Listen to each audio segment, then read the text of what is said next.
Tere! Minu nimi on Liina Teesalu ja ma töötan Astangu Kutserehabilitatsioonikeskuses arendustalituse juhina. Arendustalituse üheks ülesandeks on ka kõigi praktikantide praktikate koordineerimine. Aga nüüd ma siis räägiksin natukene lähemalt Astangu keskusest. Sellel õppeaastal on meil õppimas 130 õppijat ja nende seas on ka 10 kurti. Osad kurtid õppijad õpivad meil kohanemiskursustel, et teha enda jaoks sobiv erialavalik.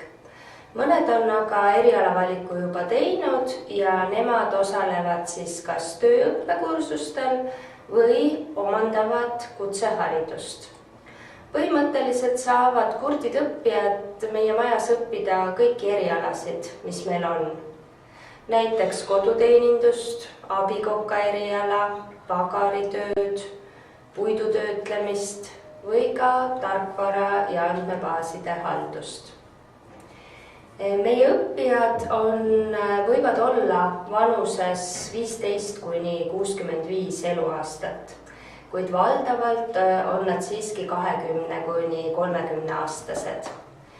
Meie majas õpivad erivajadusega inimesed ja see tähendab seda, et ka kuulmispuudega inimestel, kes meil õpivad, võib olla muid erivajadusi, nagu näiteks õpiraskused, intellektipuue, psüühikahäired, liikumispuue või mõni krooniline haigus. Ja sellest järeldub, et tegelikult on ka kõik kurdid õppijad meie majas väga erinevad ja nende keelekasutus on üsna erinev. Nii et kõigilt üliõpilastelt, kes meile praktikale tahavad tulla, me ootame hästi avatud suhtumist, kannatlikku meelt ja tahet töötada just erivajadustega inimestega. Samuti võiks enne praktikale tulemist põhjalikult tutvuda meie koduleheküljega ja ennast natukene ette valmistada just erialadega seotud terminoloogia osas. Selleks, et meie majja praktikale tulla, tuleks endast märku anda läbi meie keskuse kodulehekülje. Sealt te leiate ühe niisuguse spetsiaalse küsitlus- või registreerimisvormi, mis siis tuleks ära täita.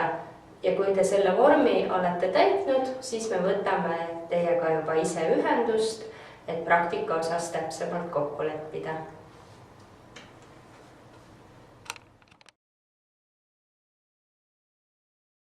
Tere!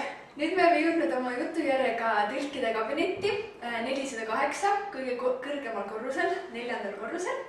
Ja siin me siis puhkame ja ühtlasi tegeleme ka tööplaanide tegemisega. Me oleme nagu 2 sekretäri siin praeguses. Sekretäri töö. Ja praegu ongi käes nädala lõpp, mis tähendab, et me oleme saanud õppeosakonnast järgmise nädala tunniplaani. Ja nüüd me hakkame seda nagu enda tõlke tundideks siis jagama, et kes mitu tundi tõlgib, kes mis tunnidesse läheb. Ühesõnaga jaotame päeva ära. Täpselt nii. Ja nagu võib-olla te olete juba teada saanud või varsti saate teada, meil on majas 4 tõlki ja igaüks tõlgib iga päev 5 tunnis.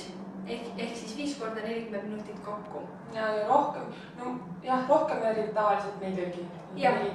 Kui tuleme vastu, kui on hädaolukorrad, mõistame neid. Ikka tuleme. Nii, võib-olla kui te näete, siis siin meil on 2 plaani. Üks on täitsa tühi, see on järgmise nädala plaan ja siin meil pole veel mitte midagi, sellega me hakkame töötama. Aga see on nüüd olnud nädala plaan siin paremal ja see on meil paksult täis soditud kõik muutused, mis on tulnud, kus me peame olema. See on siis meie selline plaan, mille järgi me töötame ja täidame ja arvestame oma asju. Siin on, et kuna 4 tõlki meid, siis on ka 4 värvi. Et meil praegu siin valikuväärtus on punane, roheline, sinine, kollane ja siis me värvime iga värv saab värvitud 5 tunniga ja me valime endale ise sobivad päevad. Ja kindlasti me arvestame ka seda, et üks tõlk ei ole päeva otsa raskes teoreetilises tunnis, et me vahetame neid. Kui sul hommikul on raske teoreetiline tund, siis vahepeal läheb praktilisse tundi ja õhtul võib-olla teed mõne teoreetilise tunni veel. et oleks tasakaalus see kõik. Aga täpsemalt teile seda näidata, tulge julgelt lähemale. Siin siis on näha tunniplaan, mis tuleb meile õppeosakonnast. Siin on kõikide rühmade, terve maja peal kõikide rühmade tunniplaanid, aga meil neid kõiki vaja ei ole, me võtame ainult 6 rühma omad, kus on kurdid. Hopsti, ja siin meil ongi 6 rühma tunniplaan, mis on meile oluline. Praegu on see täiesti valge, tühi, aga nüüd me hakkamegi ära värvima selle 4 värviga, siis 4 tõlgi värviga hakkame neid tunde siin täitma. Nii, ja täitsa valmis plaan siis näeb välja nii. Ja kui meil valmis see on, et me ei jäta seda siis arvutusse niisama. See ei ole ainult meie enda jaoks. Me saadame ka kõikidele õpetajatele, kes on kurtide rühmadega seotud, saadame need tunniplaanid laiali, et ka nemad teaksid, millises tundides neil on tõlke oodata ja millisesse mitte. Ja kui tekib mingi probleem, et kuskil oleks vaja juurde tõlki või kuskil ei ole just tõlki vaja, siis seda kõike me saame veel oma sodipaberile juurde panna, ei ole mingi probleem. Igatahes, mina käisin praktikalastangul, olen väga rahul sellega, nagu näete, olen siia jäänud ka tööle, nii et soovitan, tule kõik julgelt praktikalastangule. Mina siin praktikal küll ei käinud, aga kõikide käest, kes käisid siin praktikal, kuulsin, et see on üks väga mõnus, hubane ja äge koht ja ma olen selles veendunud siin töötades. See on tõesti, mul väga meeldib siin ja ma soovitan ka teil tulge siia.